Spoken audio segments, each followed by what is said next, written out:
शिव जी माता सती के शव को लिए पीड़ा में समस्त ब्रह्मांड में चक्कर लगा रहे थे। सती को खोने का दुख उनके लिए असीम था। तब भगवान विष्णु ने अपनी लीलामयी दृष्टि से निर्णय लिया और अपने सुदर्शन चक्र को चला दिया। सती का शरीर 51 भागों में विभाजित होकर पृथ्वी के विभिन्न स्थलों पर गिरा, जो आगे चलकर शक्तिपीठ के रूप में पूजनीय बने। विष्णु जी कहते हैं, प्रभु, यह देवी आदिशक्ति की इच्छा थी। अब समय है कि आप अपने दुख से बाहर निकलें और इस सृष्टि की रक्षा करें। शिव जी उत्तर देते हैं, जब तक देवी स्वयं लौटकर मेरे जीवन में नहीं आती, तब तक मेरे ये नेत्र बंद रहेंगे। वे केवल तभी खुलेंगे जब वे स्वयं मेरे सामने उपस्थित होंगी। उधर दैत्य माता दित्ति का साहस और बढ़ चुका था। शिव और सती को अलग कर देने के बाद वह अपने असुरों के साथ स्वर्ग और पृथ्वी हड़पने की साजिश रचना आरंभ कर देती है। उसी समय पर्वतराज हिमवान और महारानी मैनावती के घर एक दिव्य बालिका का जन्म होता है, आदिशक्ति का पुनर्जन्म। भगवान विष्णु स्वयं उनका नामकरण करते हैं। इनका नाम पार्वती होगा। दैत्य माता ये सुनकर व्याकुल हो उठती है। देवी ने फिर से जन्म ले लिया है। वह भयभीत है कि शिव और शक्ति का पुनर्मिलन न हो जाए, जिससे असुरों का विनाश सुनिश्चित हो जाए। एक एक कर वह अपने असुरों को माता पार्वती को मारने भेजती है, पर देवी हर बार संकटों का सामना करती है। अंततः हिमवान और मैनावती को भी अपने घर को छोड़कर आर्षि मार्कंडेय के आश्रम में शरण लेनी पड़ती है। माता पार्वती वहीं पली बढ़ी और बचपन से ही महादेव के प्रति अगाध प्रेम और श्रद्धा रखती थी। पार्वती निवेदन करती है, गुरुदेव, क्या कोई उपाय है जिससे मैं शीघ्र महादेव से मिल सकूं? आर्षि मार्कंडेय मुस्कुराकर उत्तर देते हैं, पुत्री, महादेव को किसी विधि से नहीं, भाव से पुकारो। परंतु एक मंत्र है, ओम नमः शिवाय। यह पंचाक्षरी मंत्र तुम्हें उनके मार्ग की ओर अग्रसर कर सकता है। वे पार्वती को पंचाक्षर मंत्र के प्रत्येक अक्षर का अर्थ विस्तार से बताते हैं। पार्वती पूरे समर्पण से तपस्या आरंभ करती है। उधर दैत्य माता की नई चाल, डंडक नामक बलवान सुंदर राजा को पार्वती से विवाह प्रस्ताव हेतु भेजा जाता है। मैनावती प्रसन्न होकर कहती है, पुत्री, डंडक एक योग्य वर है। पार्वती नम्रता और दृढ़ता के साथ कहती है, यदि विवाह करूंगी तो केवल महादेव से ही।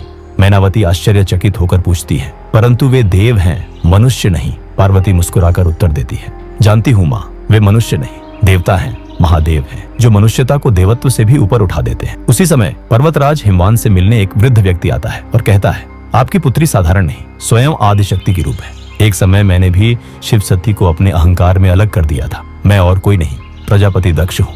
पार्वती डंडक से विवाह करने से पहले हिम सरोवर पर एक परीक्षा रखती है। डंडक जैसे ही सरोवर में उतरता है, उसका असली रूप एक असुर प्रकट होता है और वह वहां से भाग निकलता है। पर्वतराज हिमवान घर लौटते ही कहते हैं, मेरी पुत्री का विवाह केवल महादेव से ही होगा। विष्णु जी प्रकट होकर कहते हैं, समय आने पर देवी स्वयं मार्ग प्रशस्त करेंगी। हमें अपने अपने कर्तव्य निभाने हैं। मैनावती भाव विह्वल होकर कहती है, मैं तुम्हारे साथ हूँ पुत्री। पार्वती मुस्कुराकर कहती है, जैसे नदी की नियति सागर से मिलना है, वैसे ही मेरी नियति है महादेव से मिलन। माता पार्वती महादेव के मार्ग पर निकल पड़ती है। मार्ग में उन्हें अनेक बाधाओं का सामना करना पड़ता है, लेकिन देवगण उनकी रक्षा करते हैं।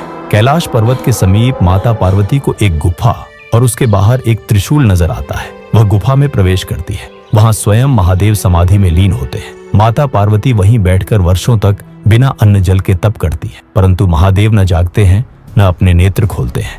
देवगण चिंतित होकर कहते हैं, यदि पार्वती यूं ही तप में लीन रही तो कहीं सती की भांति उनका अंत न हो जाए। तब इंद्रदेव कामदेव की सहायता लेते हैं। कामदेव, जो प्रेम और काम का देवता माने जाते हैं, अपने पुष्प धनुष और मधुमक्खी की डोरी से बने बाणों के साथ प्रेम रस का वातावरण बना देते हैं। महादेव की आंखें खुलती हैं। महादेव क्रोधित होकर गर्जना करते हैं, मुझ पर बाण चलाने का साहस, और वे कामदेव को भस्म कर देते हैं। कामदेव की पत्नी रति विलाप करती है, तुम्हारी वजह से मेरे प्रिय भस्म हो गए और मेरे मातृत्व का सुख मुझसे छीन लिया। अब मैं भी तुम्हें शाप देती हूँ कि तुम भी मातृत्व सुख से वंचित रहोगी। माता पार्वती महादेव के समक्ष उपस्थित होती है। महादेव कठोर स्वर में कहते हैं, तुम जो भी हो, मुझे तुम्हारे प्रयोजन से कोई मतलब नहीं। पार्वती निवेदन करती है, मेरा कहना तो सुनिए महादेव। महादेव पीड़ित होकर उत्तर देते हैं, मुझे महादेव मत कहो, ये उपाधि पीड़ा देती है।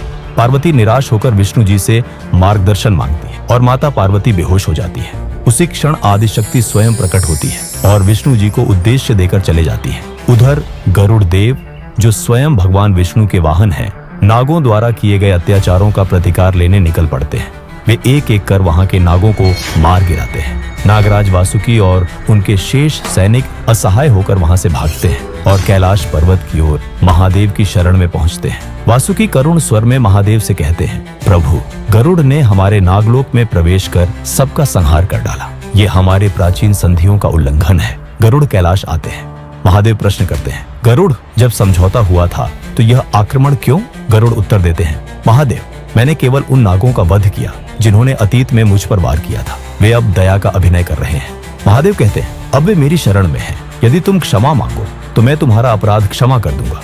गरुड़ दृढ़ स्वर में कहते हैं, जब मैंने अपराध किया ही नहीं तो क्षमा क्यों मांगो? तभी विष्णु प्रकट होते हैं। विष्णु कहते हैं, महादेव, आपने मेरे वाहन को क्षति पहुंचाई है, इसलिए मुझे आपसे युद्ध करना होगा। महादेव उत्तर देते हैं, यदि गरुड़ क्षमा मांग ले तो यह विवाद समाप्त हो सकता है। विष्णु कहते हैं, न्याय निष्पक्ष होता है, नागों को भी क्षमा मांगनी चाहिए। महादेव पूछते हैं, क्या आपको नागलोक पर हमले की जानकारी थी? विष्णु स्वीकार करते हैं, हाँ। महादेव कहते हैं, नागलोक अब मेरी शरण में है, उनकी रक्षा मेरा धर्म है। विष्णु उत्तर देते हैं, गरुड़ मेरी शरण में है, उनकी रक्षा मेरा धर्म है। महादेव कहते हैं, तो धर्म युद्ध अपरिहार्य है, युद्ध आरंभ होता है।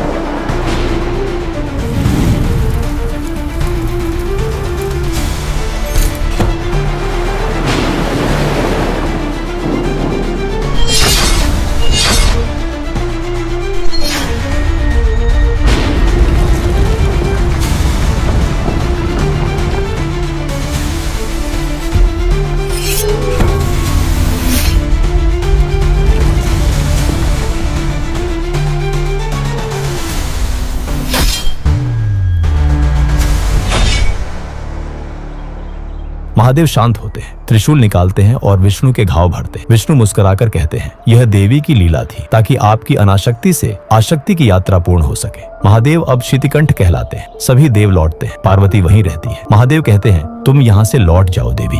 पार्वती कहती है, क्या मुझे अपने मन की बात कहने का अवसर नहीं मिलेगा? तब तक नहीं जाऊंगी जब तक आप मेरी बात नहीं सुनेंगे। महादेव कहते हैं, यदि तुम यह चाहती हो तो तुम्हें परीक्षाओं से गुजरना होगा। पार्वती कहती है, स्वीकार है।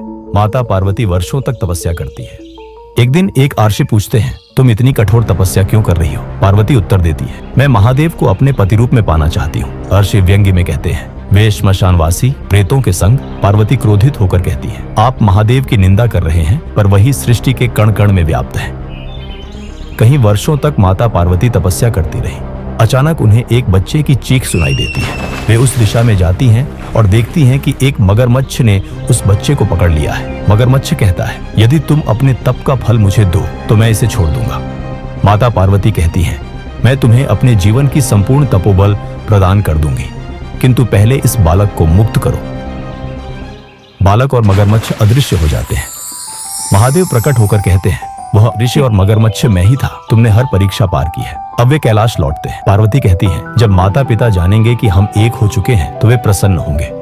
इसके बाद माता पार्वती अपने घर लौटती हैं। पर्वतराज हिमवान, महारानी मैना और आर्षि मार्कंडेय उन्हें देखकर अत्यंत प्रसन्न हो जाते हैं। विवाह की तैयारी होती है। उधर महादेव भी इस शुभ अवसर पर प्रसन्न होकर भांग उत्सव का आयोजन करते हैं, जिसमें समस्त देवता उपस्थित होते हैं। उसी समय एक ऋषि मुनि वहां पहुंचते हैं और भूलवश नंदी उन्हें भी भांग को प्रसाद स्वरूप अर्पित कर देते हैं। यह देखकर ऋषि मुनि कुपित हो उठते हैं। ऋषि क्रोधित होकर शाप देते हैं। आर्षि दुर्वासा कहते हैं, जब कन्या पक्ष आपको देखेगा तो मूर्छित हो जाएगा।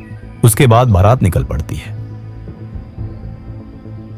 मैनावती मूर्छित हो जाती है। पार्वती कहती है, मैं इस रूप में विवाह नहीं कर सकती, माँ के सम्मान हेतु। विष्णु कहते हैं, यदि मैं महादेव को सजाऊं तो माँ की इच्छा भी पूर्ण होगी। महादेव कहते हैं, जो देवी की इच्छा। महादेव सजे हुए प्रकट होते हैं और विवाह प्रारंभ होता है। और इस प्रकार महाशिवरात्रि भगवान शिव और माता पार्वती के विवाह की वर्षगांठ के रूप में मनाई जाती है।